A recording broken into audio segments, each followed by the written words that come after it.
Well, after spending over 2 years building this Mountainside deer pen, almost exactly 2 months ago, I passed the state of Idaho inspection, and I turned our fallow deer loose to spend the rest of the summer and fall in the Mountainside deer pen, and up until that point there hadn't been really any other animals spend a whole lot of time up here.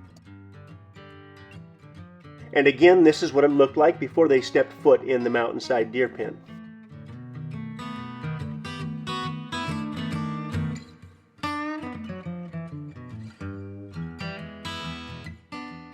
After what would be called the driest summer in 132 years, and after 2 months of chewing down basically anything and everything that the fallow deer thought was nutritious and worth eating, this is now what it looks like.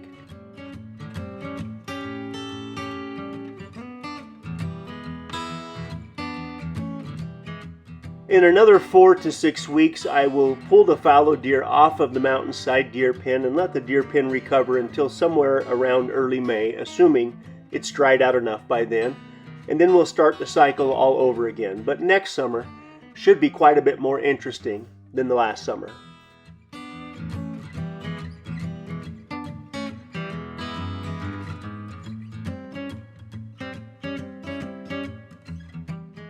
Because I didn't get the deer pen finished until mid-August, a lot of the grasses and the weeds had already grown through their cycle and had even dried out, so the nutritional value wasn't as high as it will be next summer. But even still, if you take a hard look at what the fallow deer look like now compared to what they looked like when they lived full-time in the small 1-acre pen down next to the shop, they almost look like completely different deer.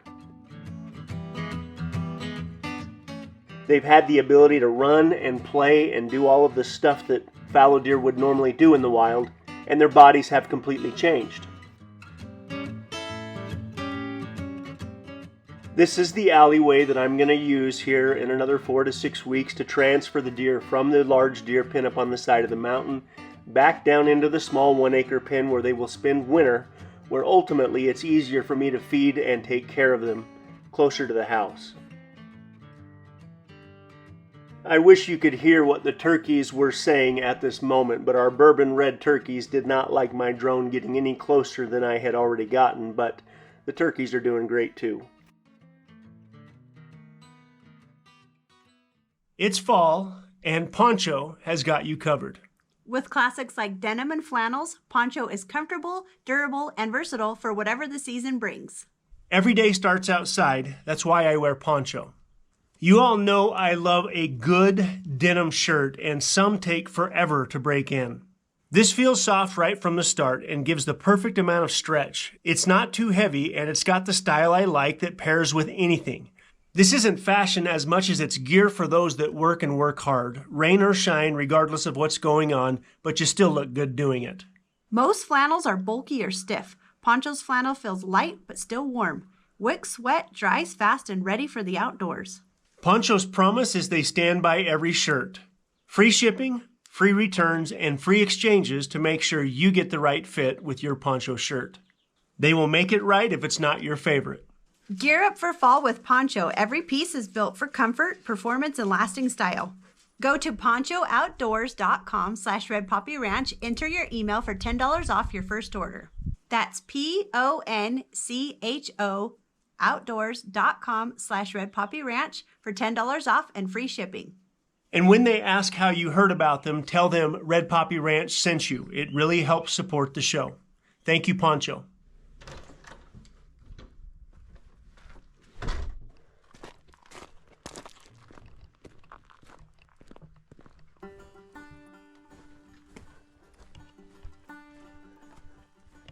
This is how I start virtually every morning around here at Red Poppy Ranch.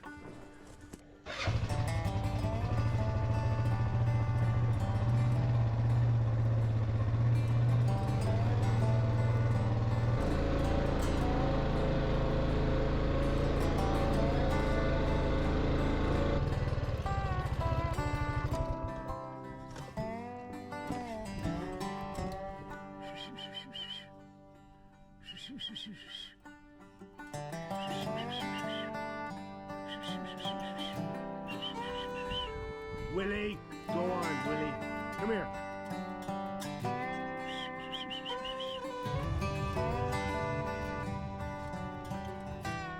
For the last 3 years that I would go outside to feed the fallow deer, I would make basically that same noise.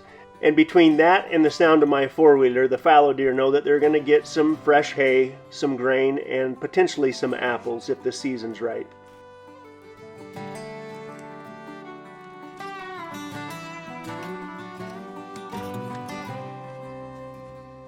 Because of the concerns that we have right now around mountain lions, the very first thing that I do is try and count the babies. And as long as I see 6 babies, I know that everything is okay for the moment.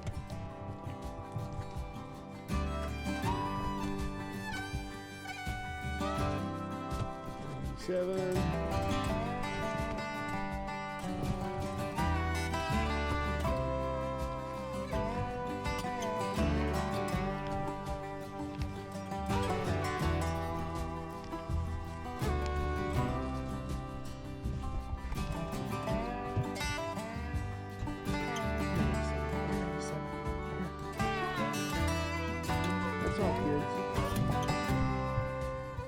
Cedar and I have a few friends that have been saving the apples off of their apple trees, and depending on where they are in our neck of the woods, they either had a bumper crop of apples or they had none. But fortunately for the deer, they've been getting plenty of apples so far this year.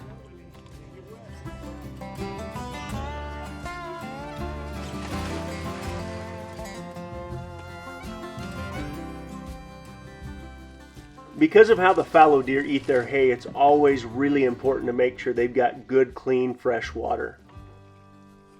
My partner in crime, Willie, really wants to show me how he can herd the deer, but he's not allowed to go in the deer pen.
I'm really liking the look of the off-grid chicken coop, but if I don't find a new gear and get this thing finished, I'm going to be out here finishing it in the snow.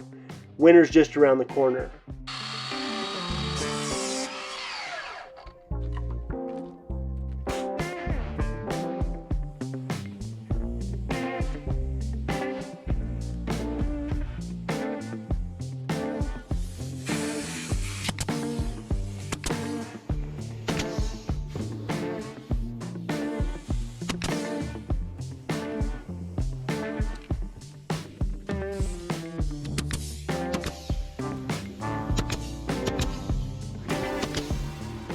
So far, I haven't had to spend a whole lot of money on this coop. I've used recycled roofing, and now I'm using recycled lumber that I don't even know where it came from, but the board and batten siding never gets old.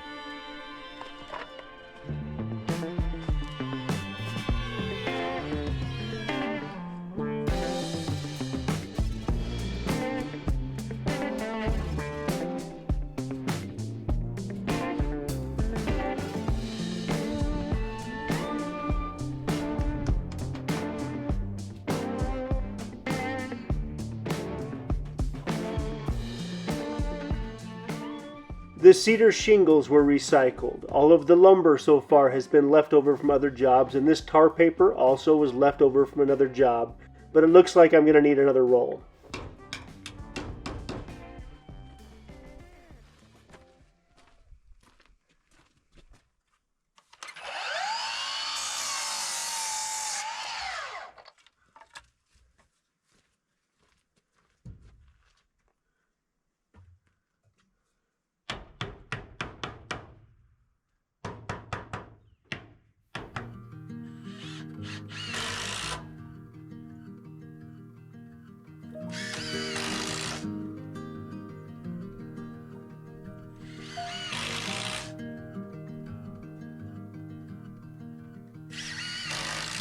I forgot I had a piece of plexiglass left over from when I fixed the Bobcat skid steer broken window, and I can see a great place to build a window for the off-grid chicken coop that'll let a little bit more sunlight in on those cold winter mornings.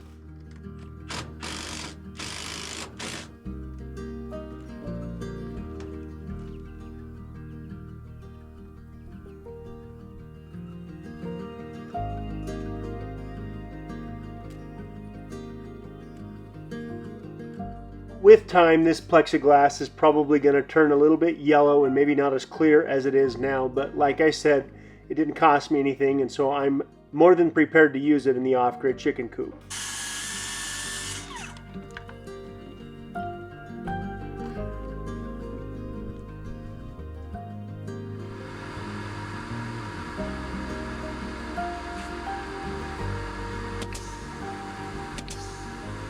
In order to keep our chickens as healthy and strong as we possibly can, they're going to need as much natural light as they can get, again, on those very short winter days in December and January.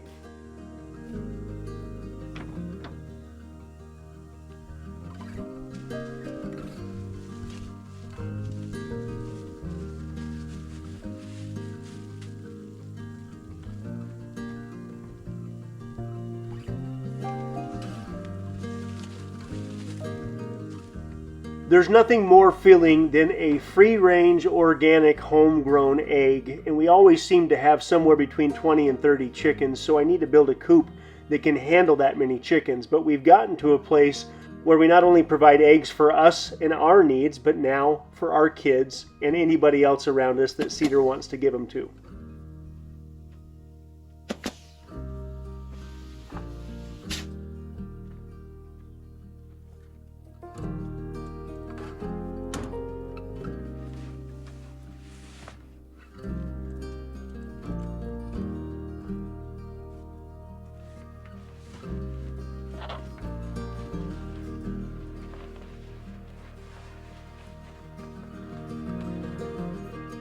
I don't really feel the need to insulate this chicken coop, but I do feel like at some point in the not too distant future, I will probably line the inside of the chicken coop with some plywood or something that will give it a more finished look than just the tar paper.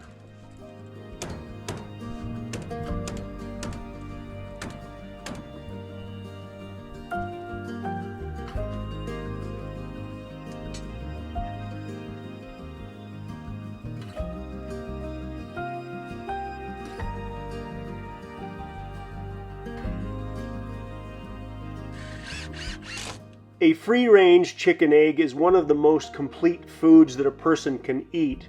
I've mentioned this before, but there was a study done that compared kids that ate at least 3 to 4 eggs a week versus kids that didn't eat any. And by the time they graduated from high school, the kids that ate eggs on a regular basis had an IQ 15 points higher than the kids that didn't eat eggs.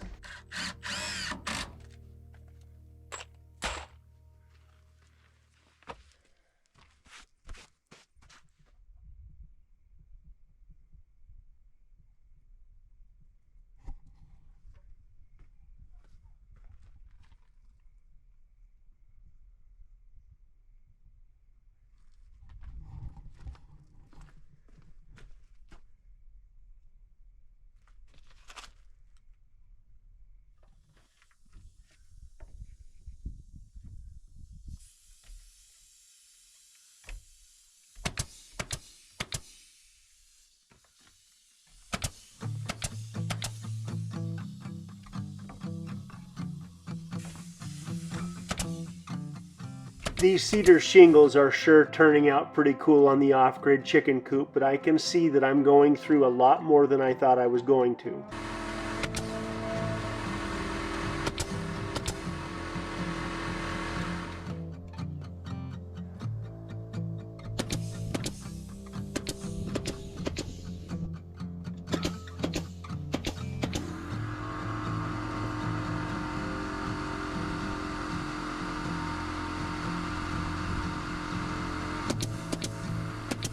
This is the moment where I'm starting to get nervous if I'm going to have enough of these cedar shakes to finish the entire coop.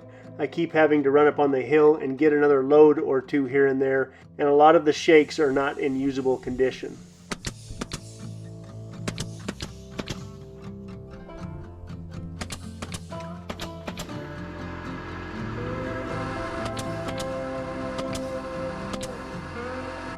If I wanted to, I could run down to the local farm and ranch supply store and buy a ready-made chicken coop that will handle probably a dozen, maybe even 18 chickens, but not only is the cost of that chicken coop pretty significant, but in my opinion, there's nothing worse than having something that was obviously purchased versus something I could build with my own two hands.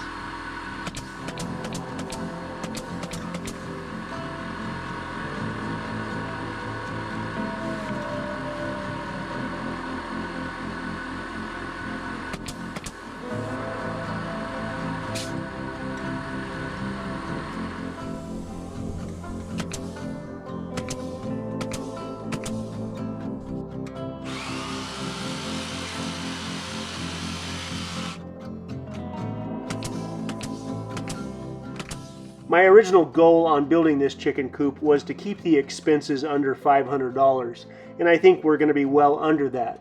But the idea of building it versus buying it means that I have to be creative with the materials that I have around here.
Well, I've been able to get one more of the sides of the chicken coop completely finished, and again, using nothing but recycled lumber and some cedar shakes that we're going to go to the dump.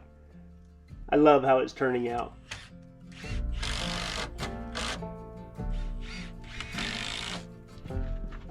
Next week, I'm going to try and get the last two sides of the chicken coop finished up and see if we can't get the chickens moved into it and make this their permanent residence.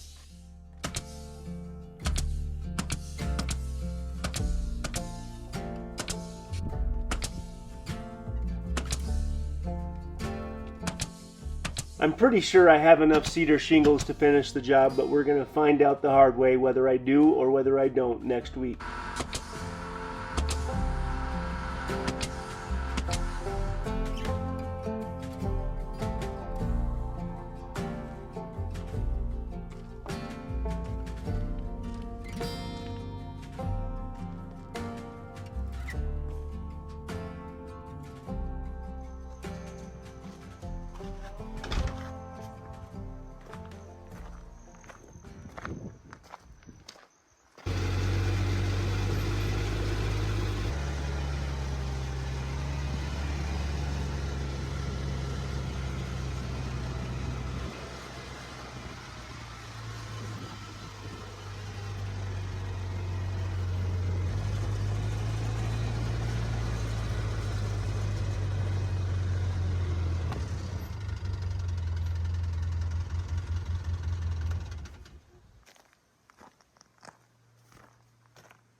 Well, I woke up at about 2:30 this morning because the winds were so bad. I was afraid that something like this was going to happen. The other thing that happened is the winds came from this way, which they almost never do. The winds usually blow up the drainage, which is this way.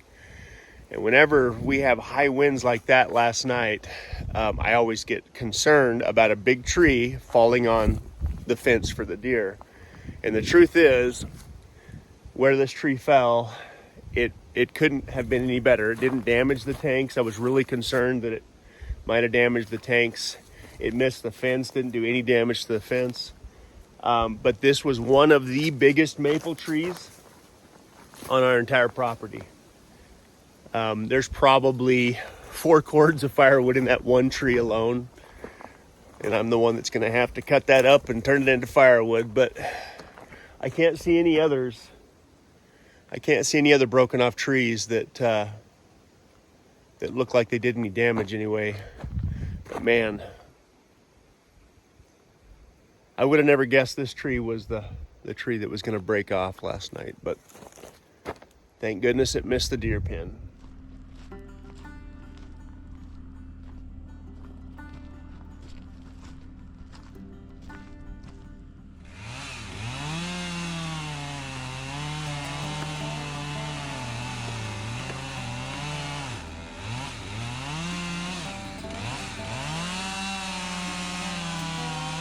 The time has finally come to get this big giant maple tree bucked up and cleaned up and ready to use.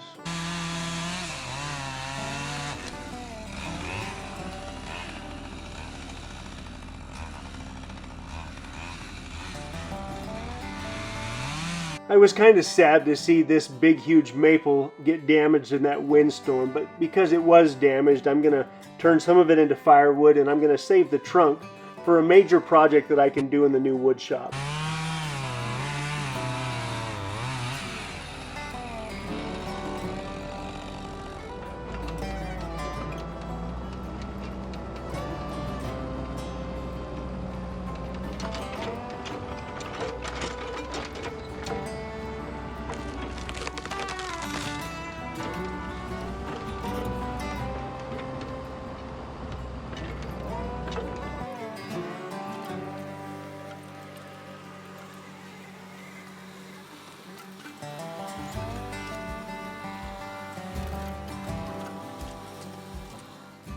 After bucking up the big chunks of the tree that I can use for firewood, I now get to burn up what's left, and I also have to remove that big giant stump out of the ground so I can make use of the little bit of flat ground that we have right here around this deer pen.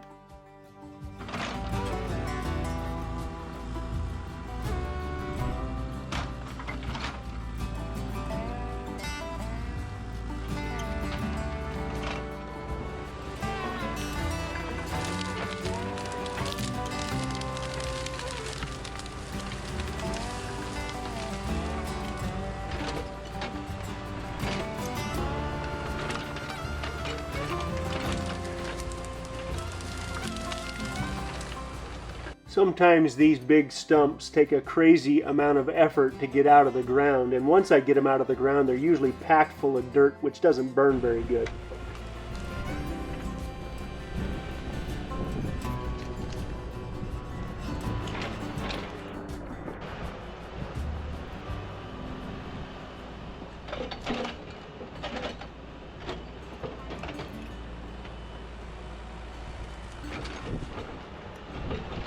This storm that's coming in will end up lasting a few days and basically shut everything down over here until it dries out just a little bit. On our next video, we're going to start the process of burning some of the brush and cleaning up a lot of what's left in the Mountainside deer pen. But we wanted to say thank you for taking time to watch our video this week, and we will see you guys soon.